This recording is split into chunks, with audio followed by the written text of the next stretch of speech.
So I want to welcome everyone to Classy Lectures this afternoon. We're thrilled to have our two guests with us. We have our author, Martyn Burke, who was actually born in Hamilton, so he has a great link to Toronto. He graduated from McMaster with a degree in economics, which is interesting, and subsequently was awarded a doctorate by them.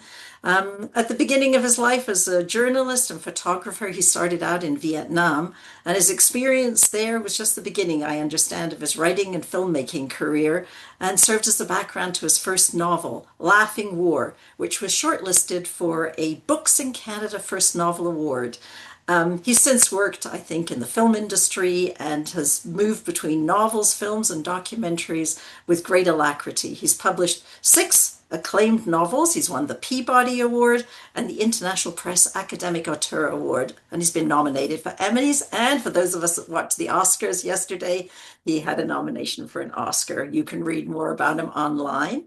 And we're thrilled to have, as I told Brian, someone whose voice and face are familiar to Canadians very well. He was born in Montreal, also originally a newspaper reporter, and went on to become foreign correspondent for the CBC in London and NBC in Frankfurt.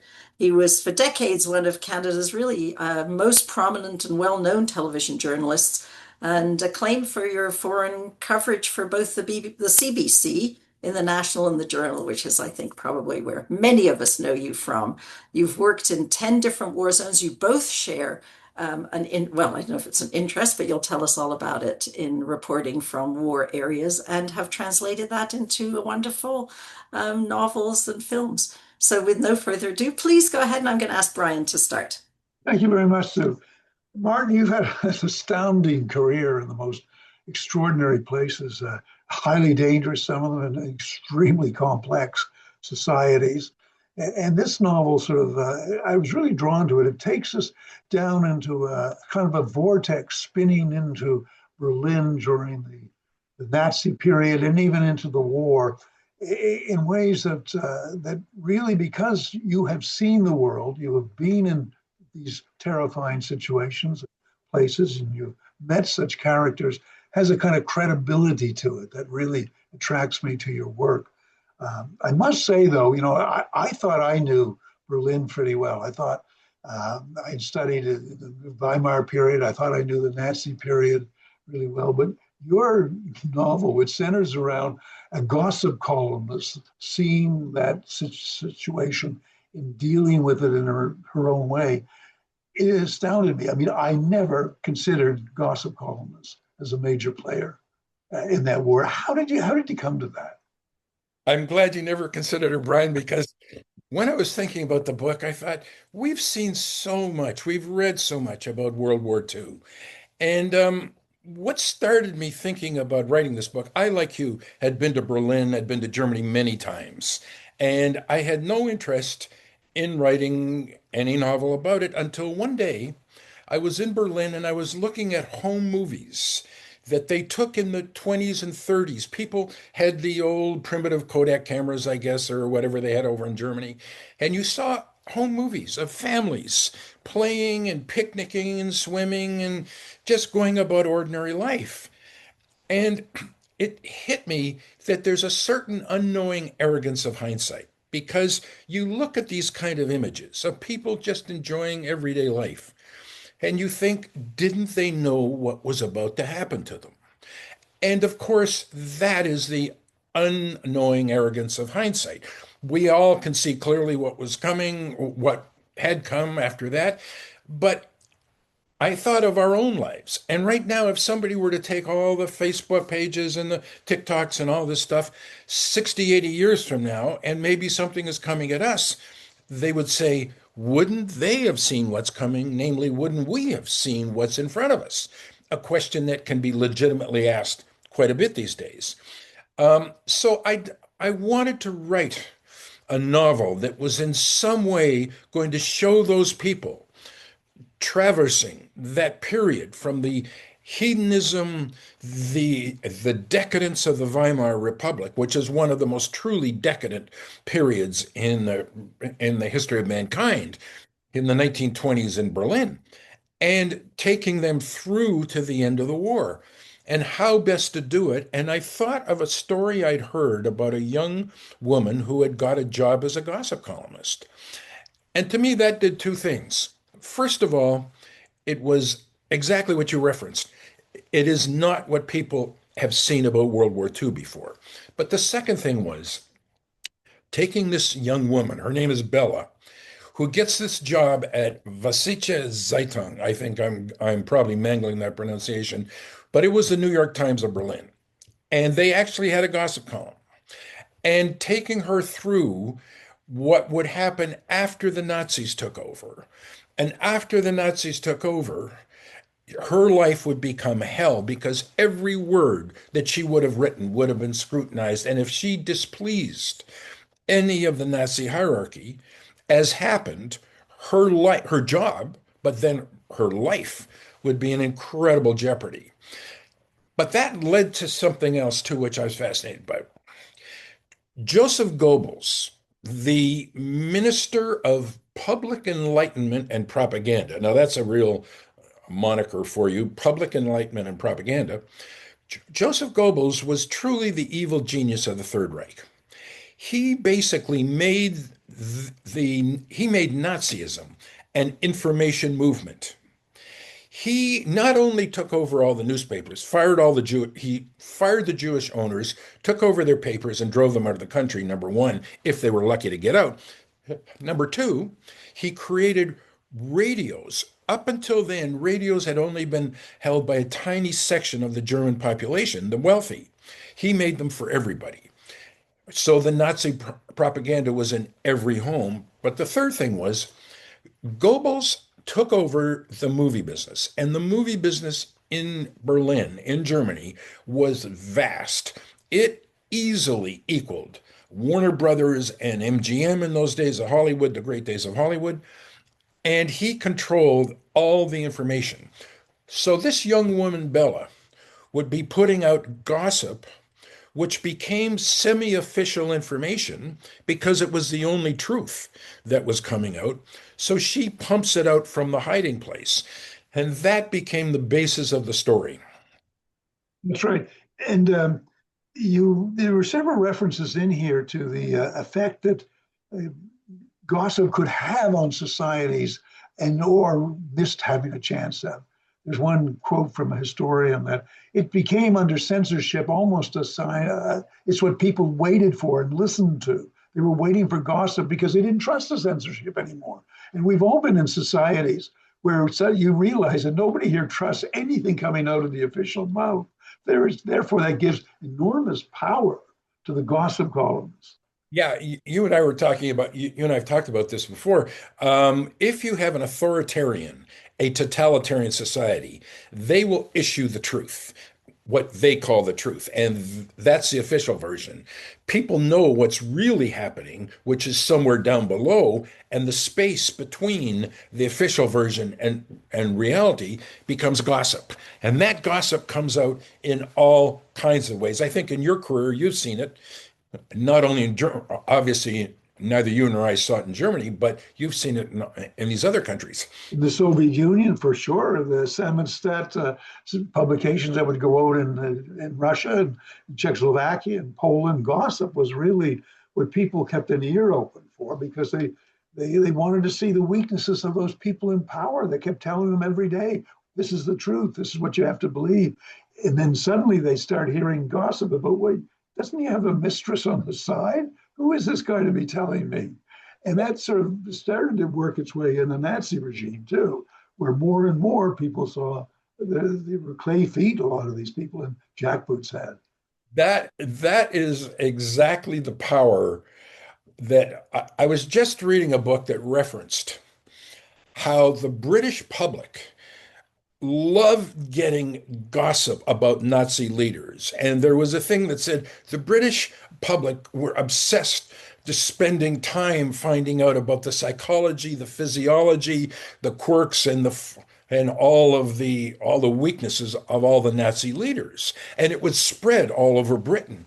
And the Nazis knew that their secrets were being spread to the enemy, and it infuriated them. And that became sort of the basis for the young woman who is a gossip columnist, this woman Bella, who flees to her hiding place, a brothel in the slums of Berlin. And by the way, there were estimated to be 1,500 Jews hidden away in Berlin during the entire war. So she became one of those.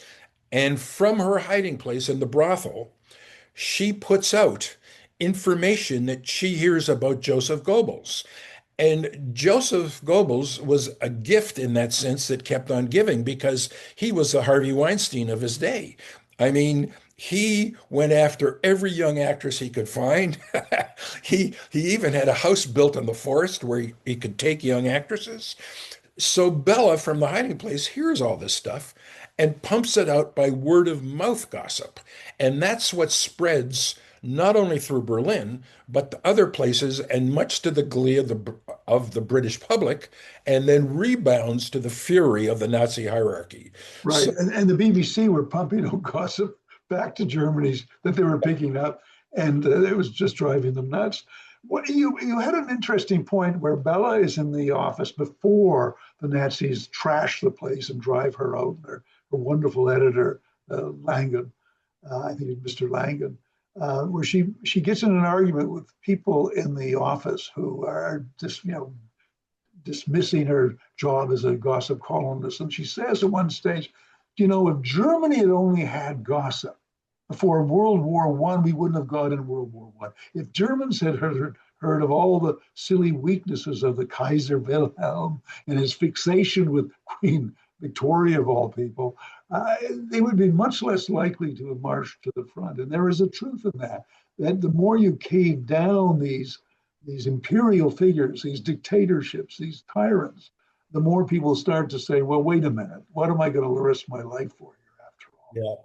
yeah, yeah, yeah. That is so true. I mean, what people forget is, if I am correct, Queen Victoria was Kaiser Wilhelm's grandmother or something, and he was desperate for her approval. And when he couldn't get her approval, well, he was going to show the British, so he declared war on them. I mean, there's a thing that I call the psychopathology of great world events. And okay, you've got all the geopolitical reasons, and you've got all the economic reasons and the military reasons, but generally behind them, there is some man, some woman of such quirky, bizarre uh, character that they get themselves into war. And I think this has happened more than we actually realize. There's the most amazing characters in here. And one of the things that really struck me was you start reading these bizarre, lurid, almost phantasmagorical, nightmarish figures as they go down the vortex into Berlin. The police chief and the hypnotist, Hanussen, I think his name is, Yeah. and Heldolf, the police chief, that you begin to wonder, is this possible? And you have a note in there saying these are all true incidents. Yeah. These are all real individuals. Yeah. And one thing we must be, this is a book that is very serious. This is a book that takes us into a kind of heart of darkness, the like of which, in a perverse way, is the foreshadowing what the horrors that come in the genocide down the road. I mean, Actually, Brian, I'm glad you raised that point, because the one thing I wanted to avoid at all costs was some made up drama. With my background and your background, you'll understand this. The reality was too crazy and horrendous that you didn't have to come up with crazy plot points or anything.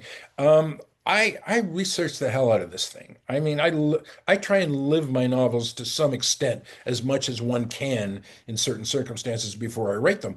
And every one of these characters, you just mentioned Heldorf, the police chief, Hanneson, the hypnotist, who had great sway over a lot of the Nazi hierarchy up until they murdered him. But all these people, they are real characters in this book, and they populate the book exactly as they had done when they were alive. So you didn't have to do that. But the other thing too was that a number of these characters who rose up, and it's been noted by other people, who rose up in the Nazi hierarchy were very failed men. They were really failures. They were buffoons. But you give them a uniform, give them a shiny belt and all the jackboots and that stuff, and suddenly they became big men. You can look at Himmler, one of the most feared people in history. Himmler ran the SS, truly the most murderous, feared outfit in the 20th century, I would think, except for maybe the Soviet NKVD. But Himmler, before he became a Nazi, Himmler was a chicken farmer. Yeah. Look at Goebbels. Goebbels had this enormous power and influence. And Goebbels was a laughing stock as a child. He had a deformity. His foot was a club foot, they called it in those days. He was mocked as a skinny, deformed child. He tried to write novels. He couldn't. He tried to write plays. He couldn't. So what does he do? He puts on a uniform and takes over movie studios. I mean, over and over, you saw this again. You mentioned a guy, Heldorf, who was a real character, really in the book, and he met a grisly end. He was always trying to hop to the side that he thought was going to be the victorious side, and at the end, he hopped to the wrong side and paid the price for it. But Heldorf was a guy who was a dissolute character. He came from an kind of, you'd call it these days, upper middle class family in Prussia. He had all these gambling debts. He had all these failed enterprises, and he became the chief of police and made a fortune selling exit visas to Jews. I mean, it was amazing. And some of the crazy ideas of it, like Hanuss's crazy ideas of spiritualism and the future world and all that. And yeah, Hitler was almost godlike, what have you. To some extent, what interests me very much was what I had expected I would find in these characters that you portray, the evil one expects to find within the Nazi ranks. The feebleness of them certainly was to some extent known. But what really, I wondered what surprised you about the basic uh, underbelly and weakness of an elite that comes in claiming to, purifying society, cleaning up the clubs, getting rid of prostitution, getting rid of the bordellos. Almost everything they say they're going to do, they're diving into in the after hours themselves. And the weirdest thing of all, for instance, with Goebbels, he's having this huge feuds with his wife because he won't stop chasing women. And she's furious and she's getting back in a traditional way. And here's Hitler coming along trying desperately to keep this family together because all around him in the Nazi regime, people are doing these bizarre, crazy, sleazy things. It's Brian, that last part you mentioned, I'll go into the rest of it. That last part you was almost out of Mel Brooks. It was almost like Springtime for Hitler, when the thing that Mel Brooks did, because Goebbels, who was trying to have affairs all over Berlin and getting in all sorts of scrapes with actresses and stuff, and his wife had a meltdown. Hitler was called in, as you referenced. Hitler basically became a marriage counselor. At the time, he was trying to invade Czechoslovakia. The plans were being laid for invading Czechoslovakia, and he's got this crazy minister of public enlightenment on his hands and having affairs all over town. It's being whispered all over the place. The gossip is becoming very, very loud, the din of gossip. And so Hitler has to call in Goebbels and lay down the law the way a Nazi would play marriage counselor, which was you behave or else. And it was the or else that got Goebbels' attention because that spelled some very bad things. But over and over, you came up with things that almost suggested the old pendulum theory of history applies here. Because during the Weimar Republic, there um, there was such decadence, such weakness, such, I will say, national self-involvement, national navel gazing, that the society was an easy target. And for somebody with the manic rigors of the Nazis, they had an easy job of coming in. First week they came in, They closed down all the clubs, and the clubs were sex clubs, which were right out of Sodom and Gomorrah. There was everything went. And so it was the pendulum went so far one way and then swung all the way back. And that was an easy target. There's a historian operating now named Jill Lepore, and she's had a quote which I think applies to the Nazis. She was referencing somebody else. She said, uh, they came in and they felled an enormous amount of timber very quickly. It was not because of the mightiness of the axe, it was because of the rot of the wood. And I think that applied to Germany and Berlin in particular. It's so interesting. I'm struck by your pacing throughout it. It's quite extraordinary pacing where you sometimes foreshadow or flash back to situations, and you move along, and you're feeling in this place where Berlin almost becomes a character in itself. This gray, dour, worried, frightful, uh, unhinged city in many ways. But what you get is through the eyes of the gossip columnist, the attacks on the paper, the driving out of the Jews. And interspersed with that, too, is which we've seen in other societies, both of us, I know, the buildup of terror, the buildup of brutality. The beating of somebody in the street leads to next day, it's 3 people get beaten in the street. Next week after that is 50 people get beaten. It leads to Kristallnacht, which is, basically the opening of the door to the worst horrors one can imagine on the Jewish and other minority cultures in Germany. And you portray very well that sense of how fear becomes like a fog you can't escape. People learn in their houses that the door will be knocked in a certain way. It speaks to them. There's the knock that says, hey, could you open up and loan me some milk? Or could you give me some sugar? And there's a knock that says, open the damn door. It's the secret police. And I remembered when I read that, and instantly I had this flashback when I was covering the fall of communism in Moscow. I went across to this apartment building where she housed a lot of the mid-level senior civil servants in the Stalin era. They lived through the purge of the 1930s. And I asked this elderly lady, what do you remember of the purge? And she says, we got to be able to tell the footsteps in our building coming up the stairs. You could tell ordinary footsteps, and then suddenly you'd hear the clump of the jackboots of the NKVD, of the secret police. And there was never such terror. You'd lie shivering in your bed because you didn't know whether it was your door they were going to come to or not. And that went on for years. And you wonder, how do people stand there? I certainly couldn't stand there. But you portray it very well. Well, Brian, you had experience in Moscow that way. Moscow in the 1930s, which you were talking about there, and also Berlin around the same time, were the two cities of terror where that sort of thing broke loose. And I often think that there is a level at which things in society are not accepted, and then all hell can break loose. The reason I say that is that there's a recent, I was just reading a quote that said something about in Germany, murderers and fanatics suddenly were legitimized by the Nazi movement.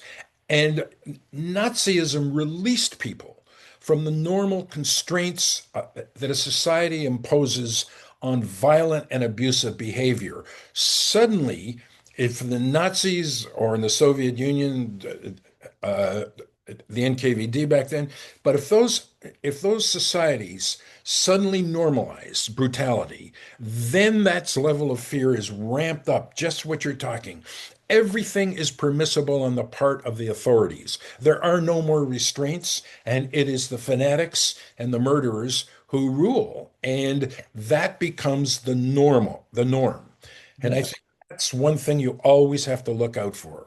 You have a good quote here by this very interesting character, the editor, Mr. Erlangen, who has to go into hiding because he's Jewish and he barely said, well, I won't give anything away. but he lives the most fraught life in existence. And he says at one stage, it's not the 3 or 5% of the killers and sadists that I most worry about. It's all the others, those who stand by and watch, the empty ones, the ones that are watching. And that is the most telling point in society when people are either numbed by the fear they're in, or or also so attracted to an accident, like they're looking on an accident or something. Somebody else has been arrested. Why should they worry? And I have another story of my own that when I worked in Germany, we had an elderly cameraman. I was mentioning one day to him about Kristallnacht and the details of that. And he said, "Oh, yes, I saw it. I remember it. I was a young boy then, but my dad took me out to look at it." That was the time when they were destroying the synagogues across Berlin and Germany and basically beating people to death by the hundreds. His father took him out to look at it as he might take him out to look at fireworks. And that eats into a society too, that nothing to see here, folks, but people stand by seeing the arrests of others, thinking it won't really come to them. Yeah, Brian, you mentioned Kristallnacht, one of the hideous examples of the lead up to World War II. That was November 1938, and it goes back to what I call the psychopathology of history. That was right after Hitler had played marriage counselor to the marriage of Joseph Goebbels and Magda Goebbels, and Goebbels was, as it were, in the doghouse. He had gone from being one of Hitler's real confidants to a guy who Hitler was not pleased with. Hitler did not appreciate all of his messing around while he was trying to get the plans to invade Czechoslovakia. So Goebbels was desperately trying to get back in Hitler's good graces. And Kristallnacht started as a small event. There's all kinds of history on this. It started, I believe, in Munich. And it was not at that time destined to become the mini Holocaust that it became, where Jews were attacked in the streets, their stores were looted and ravaged, people were chased down and beaten all over Germany. But Goebbels decides he has a way to get back in Hitler's good graces. He flies to Munich, and with his enormous power of the media that he controlled everything, he fanned the flames and made it into the almost cataclysmic event, the historic event, as a way to get back in Hitler's good graces. And Hitler saw this, and by all accounts, Hitler approved of what had happened, and Goebbels was back in his good graces. But that's a case of personal weaknesses and stupidities and all that, creating a historic event, and over, you can say that about the events in this book. A lot of personal ridiculous traits created a lot of horror and terror. Indeed. And some of it still is hard to even imagine. The Goebbels story and his wife, for instance, Magda. I think most people who know of the Goebbels story, and he was one of the central, of course, characters of the Nazi regime, perhaps number two, really, to Hitler. He was one that Hitler admired along with Speer. He was right up there. And for all his running about, and they stay together, he and Magda. But how does it end? I'll let you tell it, but it's one of the most grisly stories one can possibly imagine. Yeah. Again, it points to what kind of weird pathology was in these people. Weird pathology and the sycophantic nature of the Nazi hierarchy. I was reading a story about von Ribbentrop, the guy who became the foreign minister. And he said the way to curry favor with Hitler was to listen carefully to what he said and then repeat it back to him later, only more radical way. And that was this kind of vortex that fueled the Nazi hierarchy. The other thing you mentioned, Herr Langen in the book. Herr Langen, Paul Langen, is the editor at Vossische Zeitung. He is Bella's editor. They became lovers in the hiding place, what they had to flee to. But at one point in the book, he has something that I think of a lot about the fragility of civilization.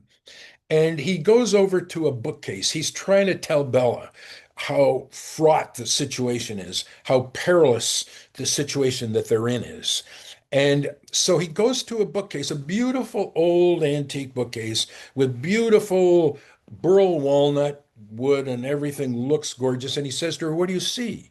And she says, a bookcase. And he said, "No, it's not just a book. Okay, a beautiful bookcase, beautiful wood." He reaches up with his fingernails and peels off what is a thin, pencil thin sheet of beautiful burl walnut that's covering the ugliness of the wood below it.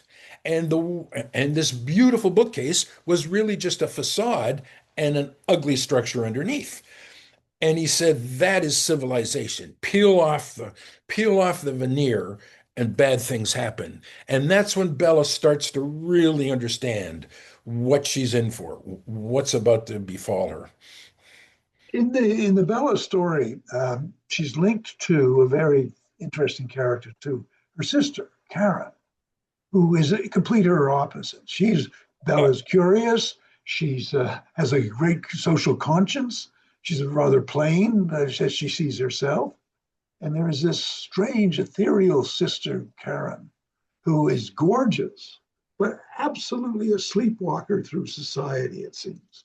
You know, Somebody who just doesn't connect to the horrors that's going on around her. And yet, behind both their lives is a dark secret as well. yeah, you know, Karen is an actress. She is a wannabe star. She's at the second rung, never quite makes it to the first rung. And I have to say, if I was asked how you research that, my facile answer would be live in Hollywood for a while, and you see it all around you. Uh, and so, I mean, Karen is a character obsessed with surfaces. And what's below those surfaces, she wouldn't care what was below the burl walnut on the bookcase. She's obsessed with surfaces, but she's also very useful dramatically because in the movie studio, she saw and all these events that actually happened uh, by Joseph Goebbels coming in there. He would come in there. A fleet of Nazi limousines would drive up with all the stanchions and the flags and all this stuff. Goebbels would go in there and sit in a director's chair. Goebbels would look at scripts. Goebbels would cast actresses. Goebbels was everything to the German movie studios. So Karen sees all this, and she also sees all his philandering, and she's the one that brings the gossip back to Bella, you know? Um, just on another score, because we've so recently had the Academy Awards here, I just want to point out something that not far from where I'm sitting here in California, um, 97 years ago, almost to the day, the first Academy Awards were held. And the reason this is significant for this book is the first Academy Awards were held at the Hollywood Roosevelt Hotel. And the Best Actor Award went to not a Clark Gable or a Buster Keaton or a Charlie Chaplin. Oh no, it went to Emil Jannings. And the question will ring down, who? You know, who the hell is Emil Jannings? Nobody remembers Emil Jannings now, at least very few. Emil Jannings was a big star of German movies. They gave a German star the Best Actor Award for the first Academy Awards. And the reason why this is actually significant is that to, to the Nazis, movies were a continuation of what had already been there in the studios. The studios were called UFA Studios. The Nazis took them over and turned them into their propaganda, into their vehicle, as Goebbels did with radio, as he did with print, as he did with everything. But it almost consumed Goebbels, so much so that at the end of the war, when the Nazis had backs against the wall, they were in the last months of the Nazi regime, Goebbels was obsessed with making a movie, and it's in this book. He made a movie called Kohlberg, which was a historic, heroic defense of Germany by a bunch of Germans during the Napoleonic Wars. And he thought, we're going to show this to the German public, and they're going to see that even though our backs are against the wall, everything is going to be great and we're going to win. So he sets out to make this vast movie. And it got so that he had to order troops away from the battlefield. 5,000 soldiers were ordered off the battlefield where they were fighting the Americans and the British and the Russians. And special troops, it's very special troops. Yeah, and there were some times it got very crazy. But he ordered troops to play extras, to play roles sometimes. Germany desperately needed the railways to move munitions. They were at the worst, most perilous point of their lives, close to the end of their lives, many of them. And what does Goebbels do? He requisitions railway car after railway car to transport salt, which will show up as snow during the filming of the movie. They had to take away from manpower and material to make this movie. The movie was finally finished 4 months before Goebbels committed suicide. Hitler shot himself 4 months before. And the problem was all the movie theaters had been bombed to bits. They had nowhere to show it. So it was part of the idiocy and the craziness of that, of once you set something loose, you never know where it's going to go.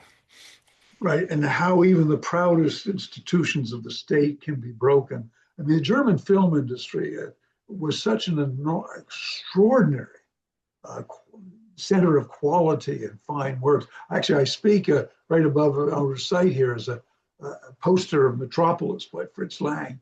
Yes. I mean, it just was so advanced and in so much magnificence, and all this greatness that it was able to turn out gets turned into a kind of Nazi flag waving exercise. It's incredible. Yeah. With wonderful shooting, wonderful lighting, wonderful cameramen, all that. I'm glad you have a poster from Metropolis, because that is one of the great films. I mean, there was Fritz Lang, there was Pops, there was F.W. Murnau, there was Billy Wilder, who fled. There was Marlene Dietrich. The Germans had a great movie system, and one of the things that was thought to be true was that the Hollywood titans, the Jack Warners, the Louis B. Mayers, came to envy Goebbels because he was the absolute archetype. He didn't have to deal with recalcitrant stars or directors or anything. I mean, he had his way of handling them, and it was not pretty. Yeah, it was another one of those kind of extraordinary moments. And through Karen, you take us into the film industry, into the life of glamour and glitz, what have you, to her slow realization of the family past that she and her sister Bella have, which is, I don't know whether you want to reveal that, because it's well worth keeping until later. Yeah, the family secret is what neither of them know about until up until partway through the book. But there's also the thing too, is that within families, somebody, and this happens in the book, you would find out that somebody turned out to be a Nazi. You know, somebody came back with a Nazi uniform on. And actually, you mentioned this earlier, Brian. You're talking about the newspaper. There is a character in the book called Burmeister. He's the doorman at the big newspaper. In those days in Germany, and especially in Berlin, the big newspapers had big brass doors, and they had doormen in uniforms. And the uniforms were very beautifully tailored, and they were great overcoats and all this stuff. And this guy is a very obsequious doorman. And he opens the doors and smiles at everybody, smiles at Bella and all this, then smiles at Herr Langen and all this. And once the crunch comes, he shows up in their offices in a Nazi uniform and starts threatening them mercilessly. And soon afterwards, he puts on the doorman's coat and goes back to be the doorman again. This was before the Nazis really took over. So in that interim period, these people would go back and forth between civilian jobs and being Nazis. Finally, once um, January 1933, once Hitler took over, then they became full-blown Nazis. But by the way, it's worth mentioning that the Nazi Party in elections never got more than 38% of the vote. They never got a majority. Oh, 1/3 of the Germans basically voted for the Nazis. The other 2/3 did not, and yet they took over. And uh, that's one of the interesting parts of how they took over. And you look at, first of all, the two sides, the left and the right, got to hate each other. So much there was no dialogue, there was no bipartisan stuff going on. So it became one extreme or the other extreme. And the other thing too was that the Germans in the Weimar Republic had a thing called Article 48, I think it was, of their constitution, which said that if there was an emergency, all power would go to the executive. And that is something that's rung down through the ages because oftentimes extreme power will be requisitioned by one person in the name of an emergency. And that's what Hitler did when the Reichstag fire happened in 1933, just after he became chancellor. He declared an emergency and took over everything. So that's what gave these people, the doormen and those people, the ability to come out of the closet, as it were, the political closet. It's one of the ironies of history, too, that Goebbels in his diaries in the 1920s refers to Berlin as Red Berlin. It was seen to be a city falling into the hands of the communists. The communists held sway over vast reaches of Berlin. And Oh, that was all wrapped up with the most, I'm afraid to use the term efficient, but efficient tyranny of mass arrests and deportations to labor camps and Dachau and what have you. It's one of the most startling examples in history of this success of tyranny in a hurry. yeah. I mean, Actually, very few years, it won. Actually, Brian, that's a really good point because the streets of Berlin were terrifying places. The communists on one side, who were as organized and ferocious as the Nazis were on the other side. And if a communist was caught by the Nazis or vice versa, their fate on the streets of Berlin would be brutal. Over and over, people were beaten senseless, beaten to death. The fights were incredible. And Goebbels actually was, in his evil genius form, was able to seize on this violence and use it to his own advantage because it got so bad, the violence was so out of control that people just longed for security. And they stopped caring how they got that security. And lo and behold, it came because the Nazis took over. And lo and behold, too, in this story, of course, it leads to World War II and the bombing of Berlin, which you describe with great detail, and the terror of the civilian population living under that year after year, trying not only to survive, some and many of them as hiding out from the Nazis, but also hiding out from Allied bombs, of course. But then your book takes us to uh, what must be seen almost as a blood purge of the Russian invasion of Berlin, occupation or liberation, however you see it, Oh, which was one of the great brutal acts of military takeover of a large city in modern history. Sure. yeah, that was the Germans at the end. It's well documented by many diaries and many, many accounts. They were praying the Americans were going to come first. They were living in terror of the Russians for a couple of reasons. One is the Russians had a vengeance claim that few others had. The Germans had invaded Russia, and it was scorched earth. They would wipe out entire villages. The Nazis would wipe out everything in their front. They would take no prisoners. So the Germans lived in fear of the Russians taking revenge on that. But also, there had been numerous stories of what the Russians did to women. And it has been documented. Read the accounts of a lot of the women who kept diaries in those days. And the Russian soldiers would rape every woman they could find, from very young to very old. And it was about 2 weeks of absolute brutality. And when Stalin was asked about it at Potsdam, at the Potsdam Conference, which came a few months after the war, he was saying, "Well, the boys were just having their fun." That was Stalin's thing. So no, it was a really scary time. A complete wipeout denouement.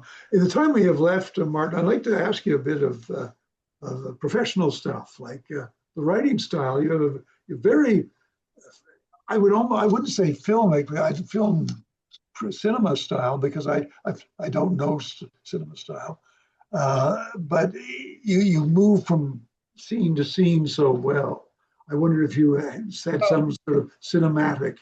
Oh, Brian, first of all, uh, first of all, you're the right guy to be asking these questions because you've seen events comparable to what are in the book, and you know this. Um, I go between my three worlds. I have done movies. I love doing documentaries. I've often done documentaries to research a novel, but I also write my novels. And everybody asks me, "What do you do? Who are you? What are you?" My take is almost a cliche. I'm a storyteller.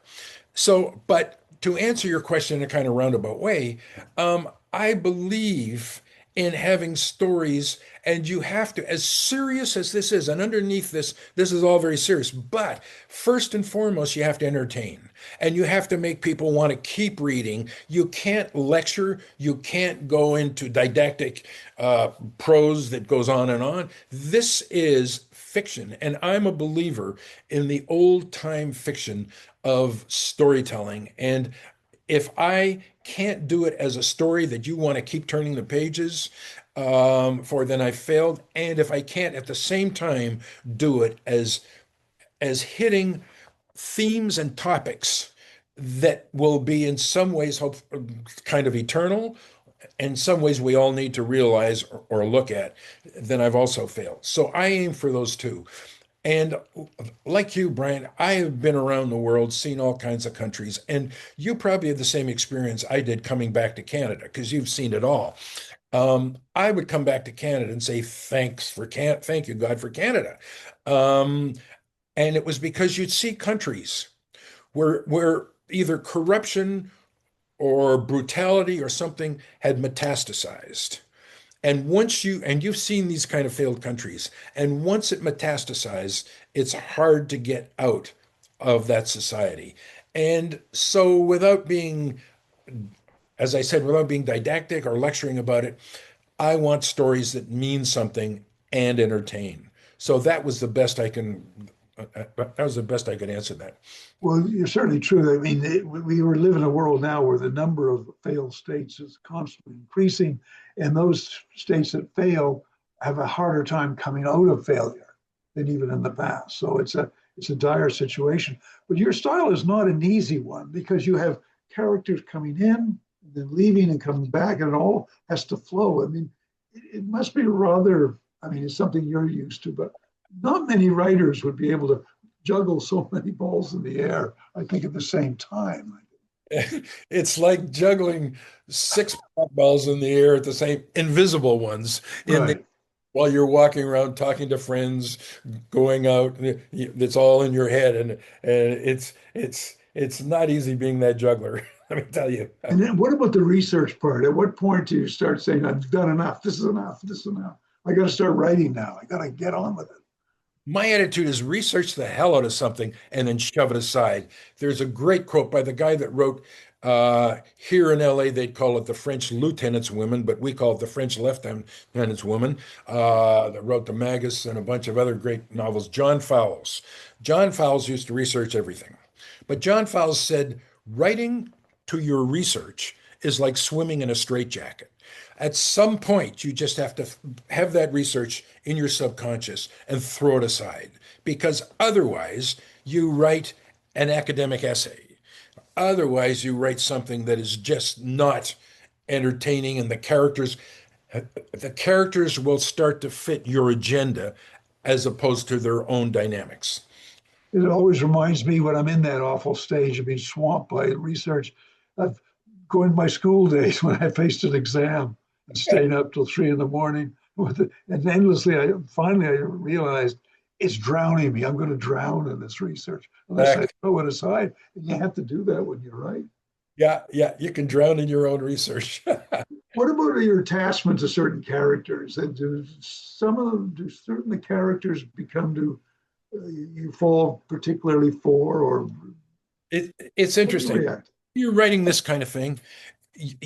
I always start with a beginning and an end. I know the characters at the beginning and I know approximately where they're going to end up.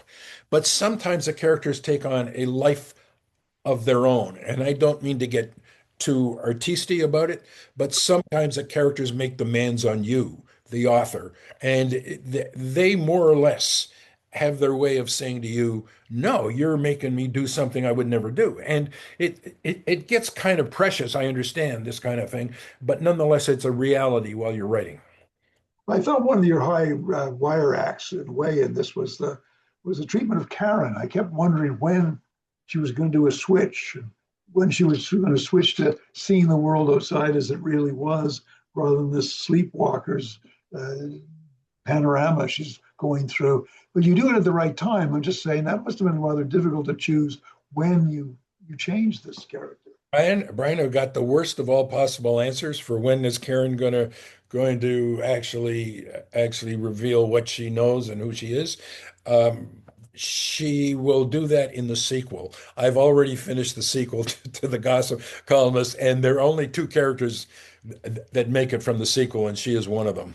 So Can you can you say what period that will be in, post-war or? after the war, and it takes place in two places. One is in Berlin, and the other is by the Humber River in Toronto, Canada. Wow. Actually, that inspires my interest. I must feel that the immediate post-war era is one that's underutilized in terms Yeah, of fiction and drama. yeah. It's a remarkably rich, a poignant kind of time. I'd like to Oh, see more written about it in that sort of. yeah. That was a tumultuous time when history was being written every bit as much as it was in the previous decade, you know? Yeah. Yeah.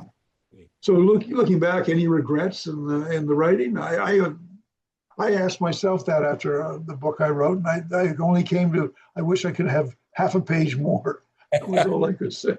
I No, mean, it was done, right? It's cooked. It's done. actually, actually, the time when I really get analytical is long after the book is finished. I am now having to proofread of sorts, mainly for formatting, three previous novels that I have written because they're going to be republished. And I'm kind of having to go through them. And now I'm really seeing stuff that I think, oh, I should have changed that or I should have done that. But it takes a while to get distance. I have to read it. At some point, I have to have forgotten everything, and read it as if I was just an ordinary reader. And when As that, somebody is like yourself with half in the film world still, more than half in the film. I mean, are well, you thinking of a film script and how it might be a perfect? No. no, no, I never think of movies or film when I'm writing a novel. That's a trap that you'll end up writing pap. You're trying to trying to write something that becomes a Hollywood potboiler. If it gets made into TV series or a movie, hallelujah. I don't care. That's their business. I'm here to write the book. I'm the author, start and finish. What about your own experiences in life? I mean, we didn't talk about them, but I mean, you were a kid in Vietnam.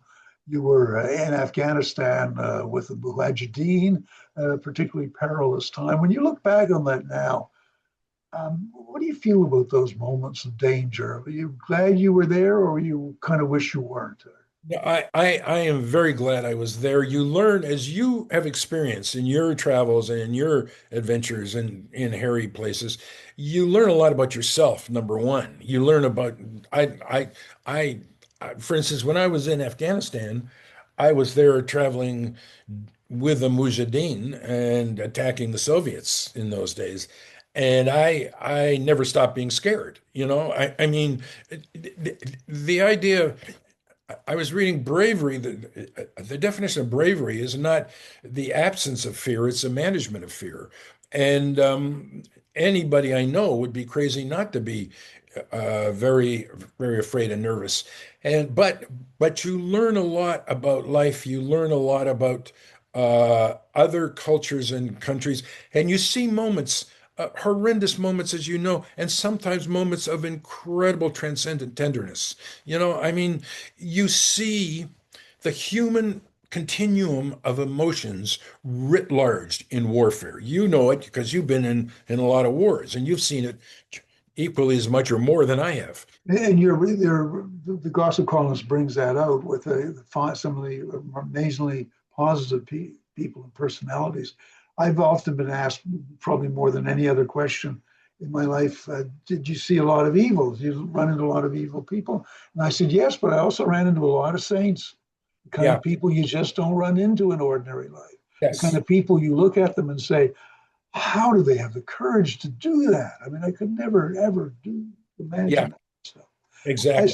I saw some flashing on the screen. Sue, is it time for you to come in with some questions? Or Well, time this to... has been just fascinating. We can listen for hours. We do have some questions from our audience, and if somebody wants to put them in the Q&A, please do. I have a question first. There's a very interesting comment in your book about gossip creating an impact that was negative. And that stayed with me, that every time the gossip went out through the underground, Mundfunk, as it was called, Jews died.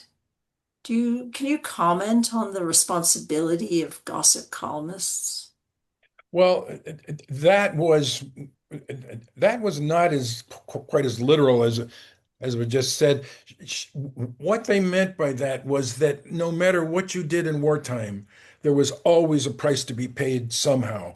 Mm, And Bella believed, and she is herself Jewish, she believed that what was necessary was to get rid of the regime. And for instance, this is a bit of a segue. We made a trailer for this book, a video trailer, which I think you may have seen. excellent. Line in there, but everything we did, there was a price to be paid. There is nothing you can do in war without price being paid somewhere, sometime. And her view was that that these people had to go, but in going, they would flail and lash out. Mm.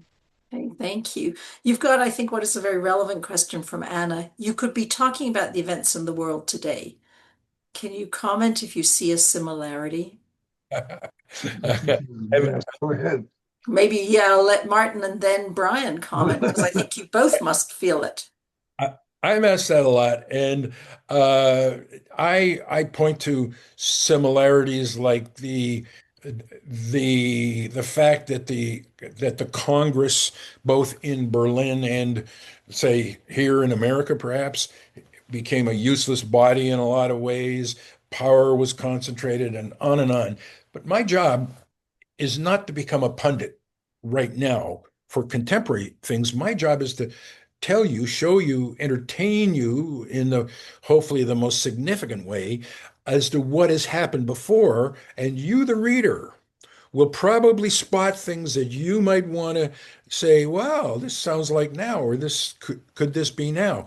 My job is to say what happened then and let you figure out what's happening now. Okay. Brian, any comment? Well, really coming from here in Toronto, but I will say I do think that, Germany in 1930, it was on the canvas already. I mean, it had a disastrous war, depression, and inflation, the following part of public morals, the rest of it. Communism has brutality. I think in our societies today, we have more safeguards. We have more people looking to spot kind of drifts towards tyranny. I certainly hope so, but I kind of think that they're more active than we think they are. Very optimistic perspective. Go ahead, Martyn.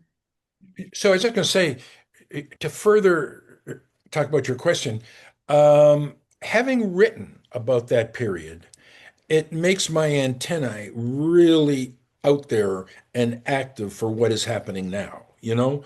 And that is, but again, I don't want to become uh, a commentator, a pundit for now. I'll let you read the book and figure it out. Thank you. One of the parts of your book that comes so real is the Russian um, atmosphere at that time. Ellen's got a comment that the Russians who were taught to rape young and old women were called the Cossacks. And Russian families who were female and immigrated to Canada talked about running and hiding from the Cossacks, yelling to warning others the Cossacks are coming. How did you get so much flavor? Were you influenced by the third man, or how did you do the research? Oh, actually, I should point out they were called the Cossacks, but the people in Berlin, the women, called them the Ivans. They were called, Oh, and the Ivans were, it's a historic, well documented historical part. And if you're writing any book about a young woman surviving into 1945, this has to be part of that book. And the Ivans would come in, most of the troops. Stalin brought in troops from the Far East. He didn't bring in troops from Leningrad and all that. The Far East were brought in because they were the most brutal. And he wanted Berliners to suffer. And he made a point of just letting them loose. And if I could just jump in on this, I've talked to so many people who lived through that era, and it is absolutely true. And there's masses of records showing it. I think one thing should be stated that it was the reaction to of a society, an invading society, driven half crazy by the horrors that have been inflicted on them. I mean, as we know, the atrocities in Russia, the millions who died, and the liquidations, the rest of it, they basically, to some extent, unhinged a lot of the soldiers, Yeah. which you wouldn't get that in the Western armies because we didn't live through that kind of Yeah. horrific test. you've got another question. Aside from the historical research, where else do you get the inspiration from to build your characters? Wow. There's some things that no writer, painter, musician, composer can ever totally answer, you know? I mean, I'm sitting here surrounded by notes. I notes on everything. I I make files on characters, on dialogue I hear. I'm just a student, not overtly, but just quietly picking up stuff as you go along. And also, the point that Brian was making earlier, having traveled through all these bizarre countries and situations like Brian has, you just see a lot of things that you know are part of a novel unfolding in front of you. Unconsciously, the unconscious mind is the main writer here. It does a lot of the heavy lifting. Interesting. Helen's got a comment on Goebbels' film called The True Nazi German Film. Are you familiar with it? No, I'm not familiar with that one. I don't know that. He made so many feature films. Mm, Was not involved in Triumph of the Will, the great Leni Riefenstahl paint yes. to Nazism. But I'm not familiar with that. But no, Goebbels had dozens and dozens of films that he was in charge of. Can you tell us just a little bit more about your research? Goebbels comes across, I mean, you show him in great detail and his sexual hang-ups. I mean, unbelievable how much you knew about him. I I maintain that Goebbels is, as Brian was saying, was really second to Hitler. Everybody thinks it was Goring, Yes. the Air Marshal Goring was the second. Goring was a bit of a buffoon in a lot of ways. He was a weird, extreme narcissist and a lot of other things. But Goebbels was the evil genius behind it. And y- doing a story like this, especially involving somebody with the power of information, Goebbels is the magnet to the iron filings of all the details. They all go to Goebbels because he had his hand in some way on all of them. And he set up, as I said, the power of the information that the Nazis conquered or created for the first time, really, in history, was because of Goebbels. He was the genius that allowed Hitler's message to be jammed into every home. He was the genius that no matter in their spare time, and they went to a movie, they would see Nazi propaganda. Every newspaper. Goebbels would hold a meeting most mornings in his office with all the newspaper editors. They would come in and be told what their stories were going to be and how the take was going to be on them. Goebbels was really, to me, the power behind Hitler. And he arrived at a time technologically where it was the exact epicenter of the beginning of mass technology, mass communications. It's hard for us today to actually imagine what it was like life back there when, as Martyn points out, state radios were handed out so people could listen to very few state radios. Everybody was reading on the same page because he took over every newspaper's editorial line. But the other thing was film in those days. It is astounding the audience's films got. I saw statistics somewhere that on an average week in America during the 1930s, those going to see newsreels, going to movies and seeing newsreels, I should say, Mm. added up to 75 million a week. I mean, so you would get in Germany, almost everybody went to the cinema once a week, if not once every Yes. 2 weeks. Yeah. So everybody's kind of on the same page in a way that today is almost impossible to comprehend. Oh, my mother absolutely talked about it. Going to see Pathé News. That's what they did every week, Right. even in spite of the Blitz. She said even during the Blitz, they were watching a movie. It was a debate. Did you run away from the bomb or did you watch the end? It's unbelievable.